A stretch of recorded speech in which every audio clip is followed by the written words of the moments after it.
Welcome to Kenton's videos. Enjoy the video. You need a signed-in Scratch account and a shared project to use cloud variables.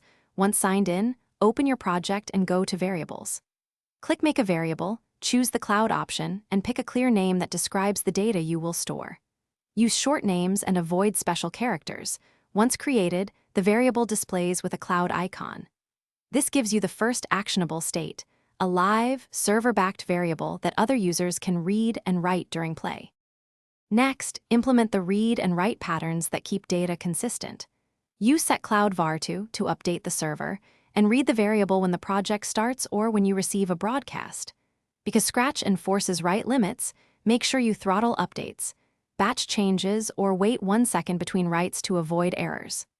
Once done, broadcast an update UI message after writes so sprites refresh their displays. This reduces race conditions and keeps everyone seeing the same state. Finish by testing in real conditions.